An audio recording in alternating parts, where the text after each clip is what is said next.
Bismillah, Assalamualaikum warahmatullahi wabarakatuh. Alhamdulillah dan katsiran thayyiban mubarakan fih kama yuhibbu rabbuna wa yarda.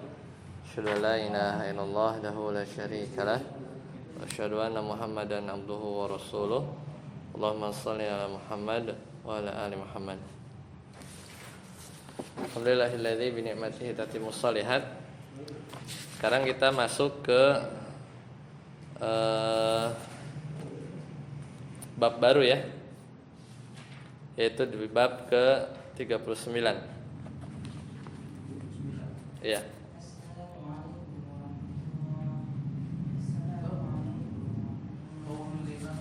Alam tara ilal ladzina ya.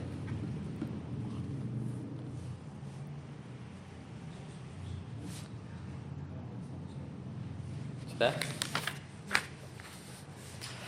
Yaitu babu qaulillahi ta'ala alam tara ilal ladzina yaz'umuna annahum amanu bima unzila ilaika wa ma unzila min qablika yuriduna an yatahakamu ila at-taghuti wa qad umiru an yakfuru bih wa yuridu asy-syaitanu an yudillahum dhalalan ba'ida. Al-ayah. Jadi makin ke belakang itu memang ada bab-bab yang judul babnya itu ayat ya. Jadi judul babnya itu memang ayat. Jadi kita masuk ke bab ke-9.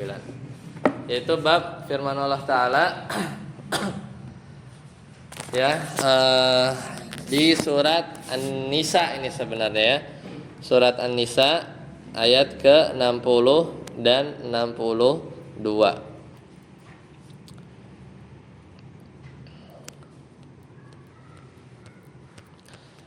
Ini bab bab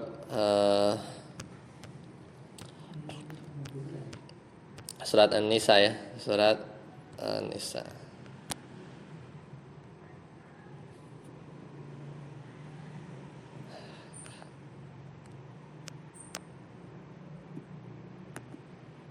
Sebentar. Bab ke-39. Itu Allah Ta'ala berfirman, alam taro ilal ladina, tidakkah engkau wahai Nabi Muhammad SAW memperhatikan yaz'umuna annahum, itu orang-orang yang mengaku annahum, bahwasanya mereka itu amanu, jadi mereka tuh bilang saya beriman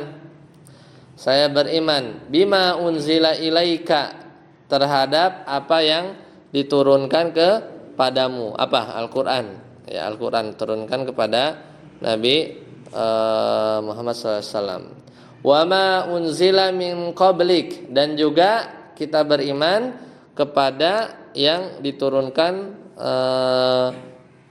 kepada nabi-nabi sebelummu ya, maksudnya kitab-kitab yang lain ya. Jadi tidakkah kamu lihat orang-orang yang ngaku-ngaku dia beriman kepada Al-Quran dan juga kepada kitab-kitab yang lain, yuriduna ayyatahakamu, bahwasanya yaitu mereka masih ingin, yurid itu ingin, mereka menginginkan ayyatahakamu ila tagut, menginginkan ketetapan hukum kepada tagut.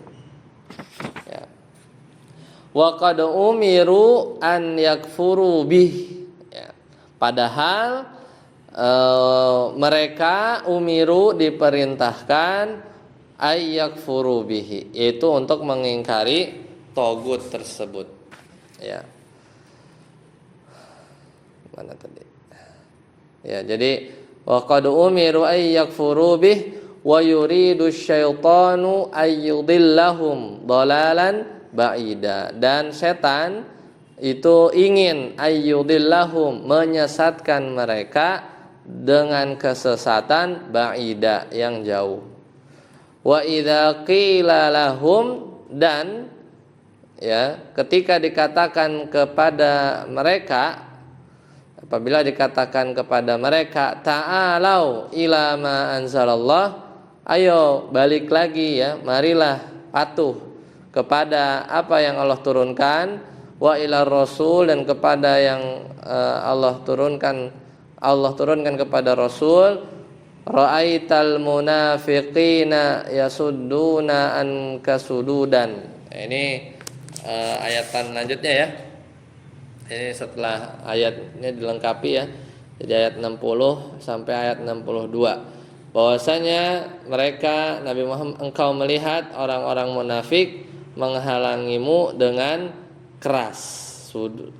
Sududan.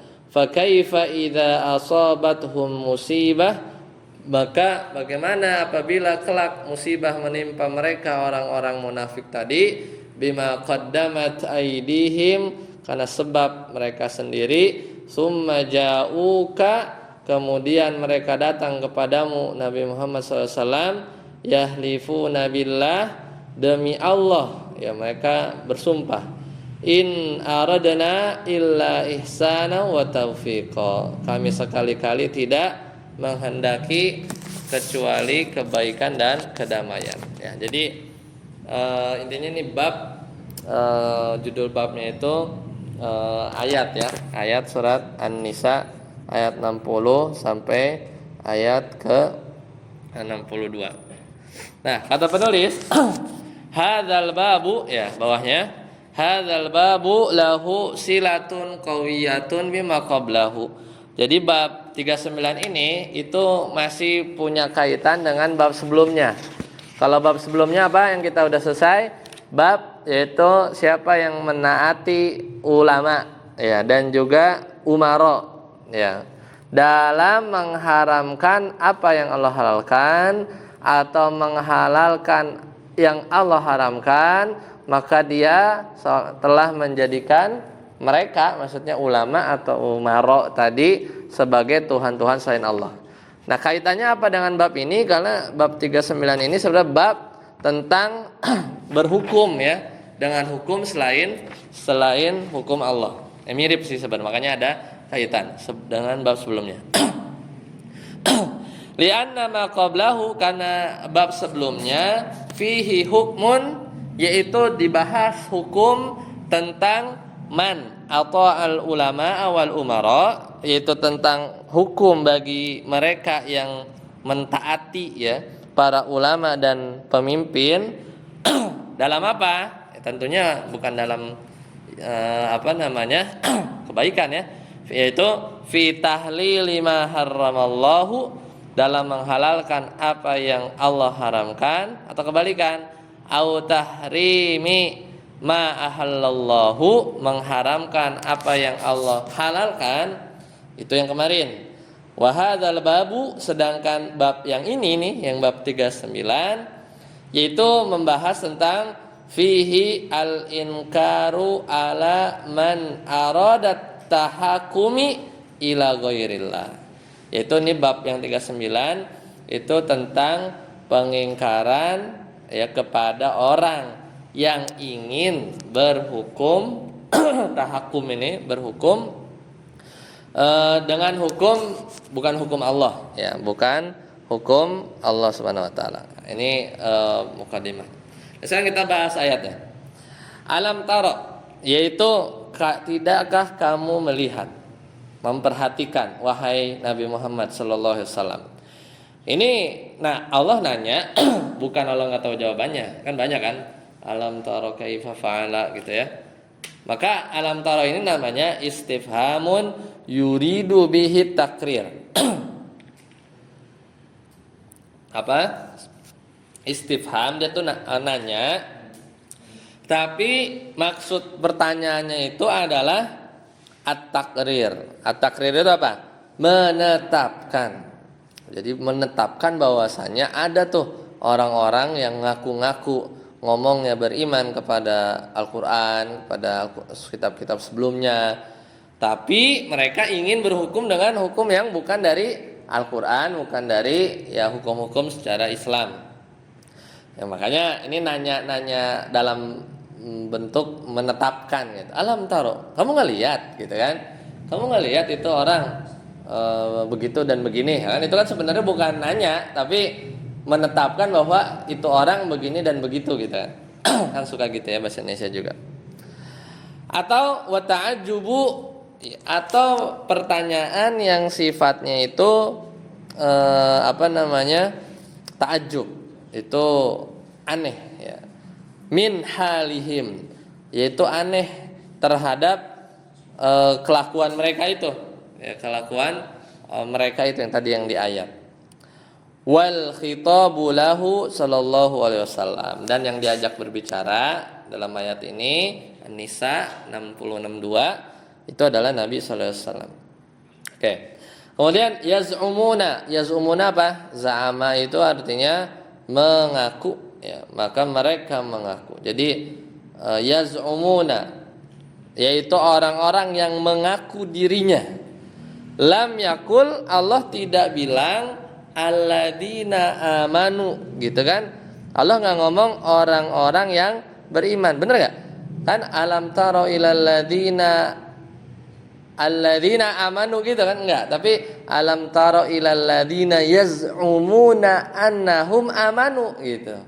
Berarti Allah juga udah bilang, kamu lihat gak tuh orang-orang yang ngaku-ngaku beriman. Allah nggak bilang alam taro ilal ladzina amanu, tidakkah kamu melihat orang yang beriman? Enggak, tapi orang yang ngaku-ngaku beriman. Karena Allah nggak bilang lam yakul alladzina amanu, li'annahum, karena sebenarnya mereka itu lam yu'minu, sebenarnya itu mereka nggak beriman, cuman apa, ngaku-ngaku saja. Sore ini orang munafik ya, ini adalah orang munafik.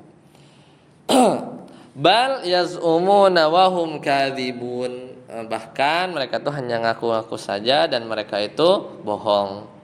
Kemudian Allah Ta'ala berfirman, wa yuridu syaitanu, asyaitanunya marfu ya, dia dhammah berarti fa'il, pelaku. Berarti artinya apa? Dan setan ingin, menginginkan. Ini maksudnya adalah jinsun yashmalu syayatinul insi wal jinni. Asyaiton itu adalah kata jenis yang mencakup setan dari kalangan manusia dan juga setan dari kalangan jin. Kemudian Allah Ta'ala berfirman, an yudillahum dhalalam ba'ida, bahwasanya setan ingin menyesatkan mereka dengan kesesatan yang jauh. Apa maksudnya? Yaitu yuqahum ya fid dhalali al-ba'idi anil haqqi bit tadarruj. Nah, jadi mereka atau bukan, setan ingin menyesatkan mereka ke dalam kesesatan yang jauh dari kebenaran, bit tadarruj, dengan bertahap, pelan-pelan. Jadi pelan-pelan mulainya dari mana? Dari enggak berhukum dengan hukum dari Al-Qur'an, dari hukum Allah. Jadi tadarruj, bertahap. Jadi menyesatkannya itu enggak langsung syirik gitu, enggak, tapi pelan-pelan dulu. Jadi dia pakai hukum yang bukan hukum Allah misalnya gitu ya. Dalam bab ini ya pembahasannya. Ra'aital munafiqin, maksudnya adalah engkau melihat orang-orang munafik. Jadi kamu melihat orang-orang munafik, yaitu idharun fi maudhi'il idmari li salasati fawaid. Jadi menyebutkan nama orang itu, nama mereka pada tempat yang harusnya disembunyikan. Jadi ini sebenarnya ada pembahasannya ya. Jadi orang munafik itu kan, ra'aital munafiqin, ya, tidakkah kamu melihat orang munafik? Maksudnya menyebutkan izharun fi maudil idmar, menyebutkan nama mereka pada satu tempat yang mestinya disembunyikan. Maka ini ada 3 faedah. Di salah satu fawaid. Ini ada 3 faedah. Faedah pertama apa? Anna haula illadzina yaz'umuna al-imana kanu munafiqin. Ya, bahwasanya faedah pertama adalah mereka yang mengaku-ngaku beriman kanu munafikin, maka dia sebagai orang-orang yang munafik. Ya, jadi ini faedah pertama. Faedah yang kedua, anna hadza la yasduru illa min munafikin. Bahwasanya model kayak begini tidak muncul kecuali dari seorang yang munafik. Kenapa? Li'annal mu'mina, karena orang yang beriman haqqan, dengan sebenar-benarnya iman, la budda an yunqadu biduni sududin. Bahwasanya seorang mukmin itu pasti tidak akan tunduk dengan tanpa sudut, tanpa membantah. Nah, faedah yang ketiga, at-tanbih. Ya. At-tanbih di sini adalah peringatan. Li'annal kalama, bahwasanya pembicaraan idza kana ala nasqin wahidin qad yaghfulu. Ya, kalau ada pembicaraan yang dibawakan dengan satu alur cerita, ya, kadang membuat lalai.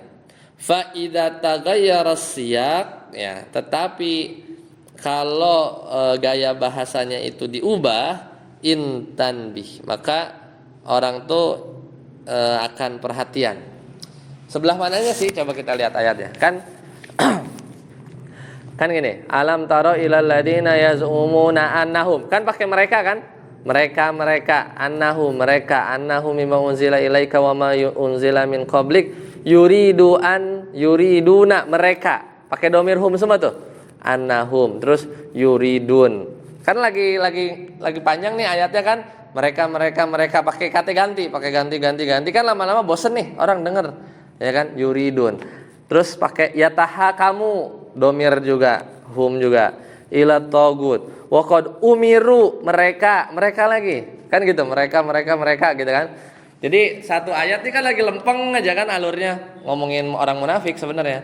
Mereka gitu kan. An yakfuru, hum juga. Wa yuridu syaitan, setan ingin an yudillahum, pakai mereka juga kan. Mereka semua dari atas, dari awal. Dhalalan ba'ida. Wa idza qila lahum, kalau dikatakan kepada mereka orang munafik, ta'alau, ayo ila ma anzalallah wa ila rasuli. Wa ila rasuli. Nah, ini berhenti kan sampai sini? Ra'aital munafikin, harusnya gimana? Ra'aitahum, harusnya gitu aja. Ngapain disebut munafik dimunculin? Itu dalam ulumul Quran atau di ilmu tafsir ada tuh. Jadi mengganti yang tadinya jadi domir, tiba-tiba lagi asik ngobrol langsung dimunculin si idhar tadi kan? Idharun fi maudhi'il idmar, memunculkan membuat jelas, ya, yang mereka ini tiba-tiba dimunculin yang harusnya disembunyiin aja. Kan udah tahu. Hum tuh mungkin di ayat sebelumnya, ya, di surat An-Nisa ayat 59 perlu dicek, ya. Tapi hum semua tiba-tiba kan gini kan? Wa idza qila lahum, ketika dikatakan kepada mereka, ta'alau ila ma anzalallah, ayo balik, ya, istilahnya kembali ke apa yang Allah turunkan, wa ila rasul. Ra'aital munafiqin, langsung kamu lihat tuh orang-orang munafik, kata Allah kepada Nabi Muhammad SAW. Padahal kan bisa aja ra'aitahum yasudduna. Yasudduna balik lagi apa? Balik lagi ke domir lagi. Yasudduna anka sududan fa kaifa idza asobat hum, balik lagi. Jadi di antara hum tiba-tiba tengah-tengah muncul bukan domir, isim zohir, izhar, muncul nampak, ya. Bukan domir huwa huma hum itu ada 3 faedah tadi kata Syekh. Pertama apa? Anna haula illadina yaz'umuna al-imana kanu munafikin. Itu faedah pertama. Jadi itu yang ngaku-ngaku yang hum ini, orang yang ngaku-ngaku yang beriman itu siapa? Itu jawabannya. Ra'aital munafikin. Engkau Nabi lihat tuh orang munafik itu yang memang begitu kelakuannya. Ngaku-ngaku beriman, ya kan? Terus tiba-tiba percaya kitab, percaya ngaku-ngaku aja beriman kitab sebelumnya, tapi minta berhukum kepada hukum tagut. Habis itu kesananya balik lagi karena udah tahu. Itu faedah pertama kan tadi. Faedah yang kedua apa? Tadi anna hadza la yasduru illa min munafikin. Bahwasanya hal yang model begini nih, ngaku-ngaku beriman, itu tidaklah muncul kecuali emang orang munafik kerjaannya kayak gitu. Karena gimana? Kalau orang mukmin nggak mungkin la budda an yunqada biduni sudud. Ya, itu satu. Nah, itu yang kedua faedahnya. Jadi di Al-Qur'an tuh kadang kalau kita perhatiin domir gitu, tiba-tiba lah kok domirnya jadi isim zohir, balik lagi jadi domir ya. Itu faedahnya tadi 1, 2. Nah, yang ketiga at-tanbih, peringatan. Jadi kalau orang ngerti bahasa Arab, dia lagi baca gitu kan.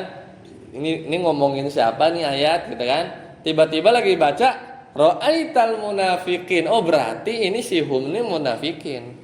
Tanbih, peringatan. Kenapa? Itu tadi. Li'annal kalama, kalau ada kalimat idza kana ala naskin wahidin, lagi alurnya lempeng gitu kan, qad yakful. Orang tuh lalai biasanya. Ya, kadang orang tuh lalai. Maksudnya apa atau mungkin bosen gitu. Tapi kalau tiba-tiba fa idza taghayyara siyaq, tiba-tiba ganti yang tadinya domir jadi isim zohir, muncul munafik isim zohir bukan pakai hum gitu. Intan bah. Ya, jadi orang tuh jadi oh iya ini peringatan nih, jangan sampai kita kayak orang munafik. Itu maksud 3 faedah ini ya. Lanjut saat Abud. Qala Syekhul Islam. Qala Syekhul Islam rahimahullah inna hadhil ayati tantabiqu tamaman ala ahli tahrifi wa ta'wili fi sifatillahi azza wa jalla li anna haula'i yaquluna innahum yu'minu billahi wa rasulihi sallallahu alaihi wasallam wa idza qila lahum ta'alu ila ma unsilallahu wa ila rasul yu'riduna wa yusadduna wa yaquluna najahaba ila kalami wa kilami wa idza tuqridu alaihim qalu nuridu ihsana wa tawfiqi wa an najmi'i baina dalalata asri wa dalalata syam'i. Nah, barakallahu. Ya nanti kita kembali di sini ya, kita bahas sedikit dulu. Nah, ini kata Syekhul Islam, maksudnya Syekhul Islam Ibnu Taimiyah rahimahullah. Inna hadzal ayat ini itu tantabiqu tamaman, cocok banget buat ahli tahrif. Yaitu orang yang suka tahrif, ngubah-ngubah, wa ta'wil, dan suka mentakwil-takwil. Ya, mengubah-ubah juga. Fi sifatillahi azza wajal. Yaitu pada bab sifat Allah taala. Ya, kalau tauhid asma wa sifat atau pembahasan sifat Allah di buku ini adanya di ujung ya. Nah, dan enggak banyak. Biasanya kalau mau detail itu nanti naik ke kitab Aqidah Wasithiyah ya. Itu contoh kitab yang bagus untuk mempelajari detail tentang akidah asma wa sifat tauhid asma wa sifat ya.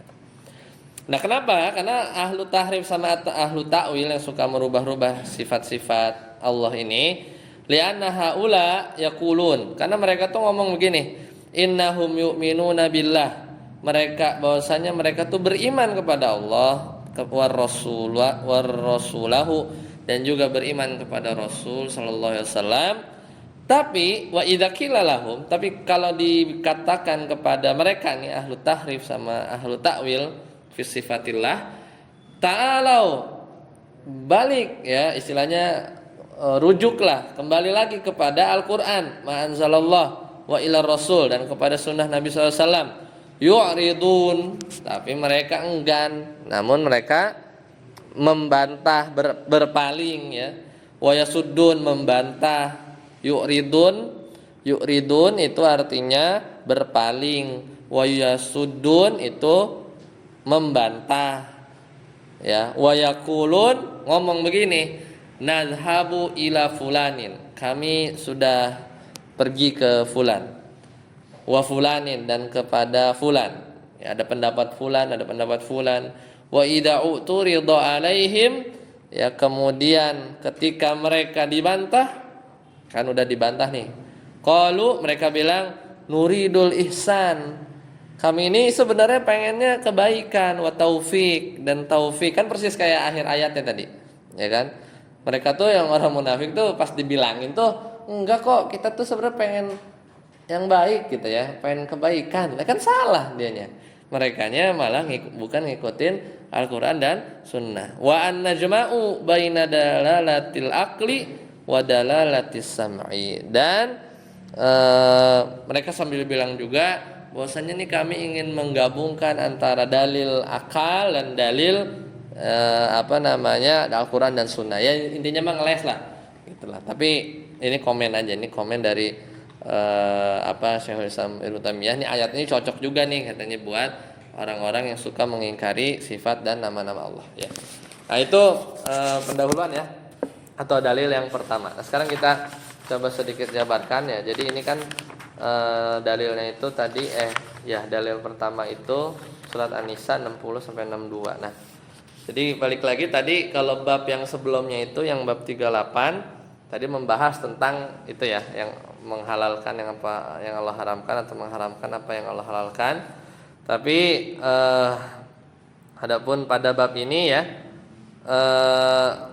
itu yang sebelumnya. Tapi kalau di bab ini kita membahas tentang orang yang tidak membuat hukum, beda ya. Kalau yang sebelumnya itu kan makanya banyak kan, makanya kan kemarin pembahasannya gimana hukum undang-undang lalu lintas dan lain-lain, kan itu udah tahu ya jawabannya. Itu karena dilihat dari marsalah ya, maslahah, mursalah atau gimana. Itu udah lewat. Nah, sekarang itu ngomongin orang yang tidak membuat hukum, namun berhukum dengan hukum ya yang ada, yang bukan hukum Allah. Jadi bedanya gitu kalau bab sebelumnya sama bab yang sekarang. Nah, gampangnya gini. Seperti orang yang membagi warisan. Nah, ini paling banyak nih. Membagi warisan bukan dengan aturan waris. Nah, kayak gitulah contohnya. Nah, apakah jatuh syirik apa enggak? Ntar dulu kita lihat. Jadi, karena bisa jadi orang tersebut menganggap bahwa hukum bagi rata atau apalah gitu lebih baik, atau lebih baik dari hukum waris, atau sebaliknya. Kadang orang berpikir bahwa kalau pakai hukum waris jatah dia jadi dikit. Ya, beda kan? Ada dua gitu kan. Ntar kita lihat apa kaitannya dengan sisi-sisi akidah. Nah, itu contoh kecil. Nah, sekarang hukum itu apa sih? Kita harus tahu juga kan, kita kan ngomongin hukum. Hukum itu apa sih gitu kan? Hukum itu ada dua. Hukum itu ada dua.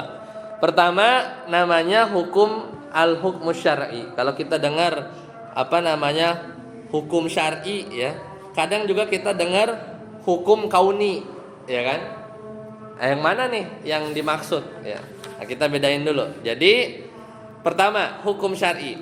Jadi kita ya sebagai hamba itu harus meyakini bahwasanya hanya Allah yang berhak menentukan hukum yang berlaku di antara manusia. Sebagaimana kalau orang punya teknologi, ya kadang mereka yang tahu hukum-hukum di dalam itu, atau misalnya dia punya mobil lah, atau menciptakan teknologi sesuatu, ya hukum sebab akibat, ini kabel ini bisa kalau mati gimana, itu kan yang bikin kan, Jadi nggak boleh seorang pun membuat hukum selain hukum Allah ya. Jadi ini contohnya itu adalah pada bab tentang hukum-hukum syar'i. Ya kayak tadi hukum waris ya. Kemudian hukum-hukum apa sih namanya kisos itu? Apa ya bahasa istilah fikihnya itu? Ada lupa. Yang model-model kisos potong tangan itu namanya hukum. Ya pokoknya itu bagian dari hukum syariah, lupa istilahnya. Nah kemudian yang kedua adalah hukum kauni. Hukum kauni juga sama, sebenarnya Allah yang mentakdirkan, yaitu hukum yang berkaitan dengan kejadian alam atau biasa yang kita kenal apa? Sunatullah. Ya, itu namanya hukum tentang alam semesta ya, alam semesta. Tapi kalau hukum syar'i ini biasanya yang berkaitan dengan ibadah, ya kan waris, nikah, ya kemudian pelaksanaan hukum cambuk atau apa jumlahnya sekian dan sekian itu hukum syar'i, itu biasa kaitannya dengan ibadah. Ya, maka kalau hukum kauni itu sisi-sisi rububiyahnya Allah Subhanahu Wa Taala. Ya kita harus yakin juga ya bahwasanya yang mengatur bumi ya perputaran bumi itu juga atas hukum Allah, cuma namanya bukan hukum syar'i, namanya apa? Hukum kauni ya, hukum kauni ya. Makanya ketika kadang ada hal-hal yang mungkin di luar sunatullah ya, misalnya tiba-tiba api yang tadinya harusnya membakar jadi dingin buat Nabi Ibrahim alaihissalam ya, karena ya hukum kauni juga yang mengatur Allah Subhanahu Wa Taala. Yang tadinya harusnya api itu panas, tapi ketika Nabi Ibrahim alaihissalam dibakar ya, dicemplungin ke api, itu malah si api ini menjadikan dingin gitu, menjadi sebab dinginnya buat Nabi Ibrahim sallallahu alaihi wasallam. Itu hukum kauni. Iya, itu hukum kauni, bab itu ya, bab itu. Nah, ini hukum Allah tuh ada dua, itu punya Allah juga. Ya, Allah yang punya hukum itu, hukum kauni sama hukum syar'i. Nah, itu dulu ya, kita bedakan. Nah, baru kita masuk ayat ini. Nah, ayat ini kan yang mencolok adalah pertama kerjaannya orang munafik, bahwasanya mereka ngaku beriman, tapi yang jadikan bab itu yang digarisbawahi seperti judul babnya itu adalah an yatahakamu ila togut, begitu kan bahasanya, bahwasanya mereka berhukum kepada togut. Nah sekarang apa itu togut? Kan nggak jelasin ya nggak. Jadi di togut di sini menyebutkan tentang orang munafik yang beriman kepada togut. Nah Imam Malik itu menafsirkan atau mendefinisikan togut, jadi di buku kita nggak ada. Togut itu definisi dari Imam Malik ya, mazhab Maliki, Imam Malik rahimahullah. At-togut itu adalah ma ubida min dunillah. Semuanya, segala sesuatu yang disembah selain Allah. Terserahlah mau batu, mau patung, mau orang, mau matahari, mau apapun. Itu ma ubida min dunillah. Nah kalau pakai definisi ini maka Nabi Isa jadinya togut, ya enggak? Ya kan Nabi Isa disembah. Terus apa lagi? Ya pokoknya yang mestinya tuh kayaknya kurang pas gitu. Makanya ditambahin lagi sama Ibnul Qayyim, yaitu togut itu adalah kullu ma tajawaza bihil abdu haddahu. Segala sesuatu yang disikapi lewat batas ya, min ma'budin, baik itu kelewat batas dari sisi nyembahnya ya, au matbu'in, atau kelewatan batas dari sisi ngikutin itu apapun lah, orang, benda, apa pokoknya lewat batas lah, au muta'in. Nah ini definisinya bagus kalau Ibnu Qayyim, atau kelewat batas pada sesuatu yang ditaatin, taat banget.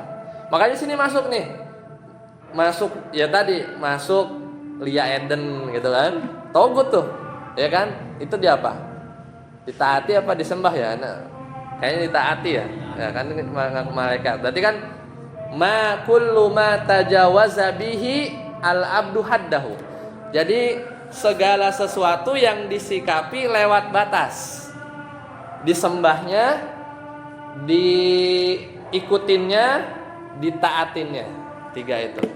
Tapi sini masih masuk juga. Nabi Isa juga jadinya kan masih masuk. Makanya kadang ditambahkan sebagian definisi wa huwa radin, dan itu yang dijadikan togut itu redo gitu. Baru togut. Makanya sebagian definisi nambahin itu. Nabi Isa ridho nggak disembah? Enggak, berarti bukan togut. Makanya muncul penambahan definisi yang lebih spesifik lagi. Jadi tambahin lagi kullu ma tajawaza bihil abdu haddahu min ma'budin au matbu'in au muta'in wa huwa radin, dan dia redo digituin gitu ya. Lia Eden redo nggak di redo dia, ya berarti togut benar gitu ya. Itu contohnya. Jadi nggak mesti disembah kalau pakai definisinya Ibnul Qayyim. Kalau pakai definisinya Imam Malik ya, hanya ma'ubida min dunillah, pokoknya disembah aja. Makanya ntar bisa ngeles. Itu togut tuh misalnya Eden.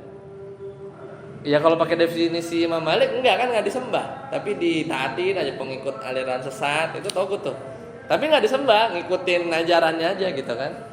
Aliran sesat gitu misalnya. Itu masuk definisi togut. Nah, di sini memang Imam Ibnul Qayyim itu tidak menambahkan di sebagian ini aja definisi ditambahkan wa huwa radin. Jadi Nabi Isa itu tentu enggak ridho kan untuk disembah, maka bukan togut ya, bukan togut. Firaun togut ya. Iya, mau pakai definisi Ibnu Qayyim togut, ridho lagi, emang dia nyuruh, itu togut. Iya benar. Nah, jadi makanya kesimpulannya gimana? Disebut togut itu kalau 3. Ya, jadi kita bisa mengambil kesimpulan bahwasanya ada 3 perkara kalau seorang itu dikatakan beriman kepada togut. Ya. Pertama, menyembah tadi kan sesuatu selain Allah. Tapi kalau yang disembah itu ada 2, misalnya dia nyembah yang hidup, tapi dia juga nyembah yang mati. Contoh yang hidup misalnya tadi nyembah nabi, malaikat, wali Allah. Ya, ada juga yaitu nyembah orang gila ya, Fir'aun, Namrud gitu ya. Nah, akan tetapi para ulama mengatakan bahwa orang soleh tidak dikatakan togut ya, hanya saja penyembahnya aja ya yang menjadikan orang-orang soleh ya. Biasanya yang patung-patung di kalangan Nabi Nuh itu kan orang soleh semua tuh, yang dulunya digambar terus dia patung. Kan mereka nggak ridho, mana tahu dia habis meninggal dia jadi togut ya. Tapi kan enggak gitu. Tapi kalau ada juga yang benda mati kayak batu, pohon, kuburan, nah, itu kalau disembah togut tuh. Nah, itu satu. Yang kedua, di sisi apa? Matbu, ngikutinya berlebihan. Contohnya di sini ada contoh di zamannya Ibnu Taimiyah. Jadi dulu di zaman Ibnu Taimiyah rahimahullah ada undang-undang yang bertentangan syariat. Karena waktu itu dibuat sama raja namanya Genghis Khan ya. Dulu tuh dia menguasai wilayah kaum muslimin. Kemudian dia bikin undang-undang baru ya, si raja ini di zamannya Ibnu Taimiyah. Kemudian diambil campur-campur. Undang-undangnya itu diambil dari Yahudi, Nasrani, dari Islam juga. Kemudian dibikin cocok lah, dia kira cocok buat zaman ketika Ibnu Taimiyah itu hidup. Nah, maka para ulama mengatakan bahwasanya hukum yang dibuat sama raja tadi namanya Genghis Khan itu merupakan togut ya. Ya itu contoh ya, contoh yang kalau diikutin, kalau nggak diikutin enggak ya, kalau nggak diikutin enggak. Nah, terakhir adalah berlebihan dari sisi menaati sesuatu ya. Jadi ya istilahnya sesuatu yang berlebihan pasti pasti error lah, pasti bisa jadi menimbulkan kesesatan lah. Ya, insyaallah nanti kita bahas satu persatu ya di pertemuan selanjutnya. Sampai sini dulu. Subhanakallahumma wabihamdika asyhadu an la ilaha illa anta astaghfiruka wa atubu ilaik. Wassalamualaikum warahmatullahi wabarakatuh.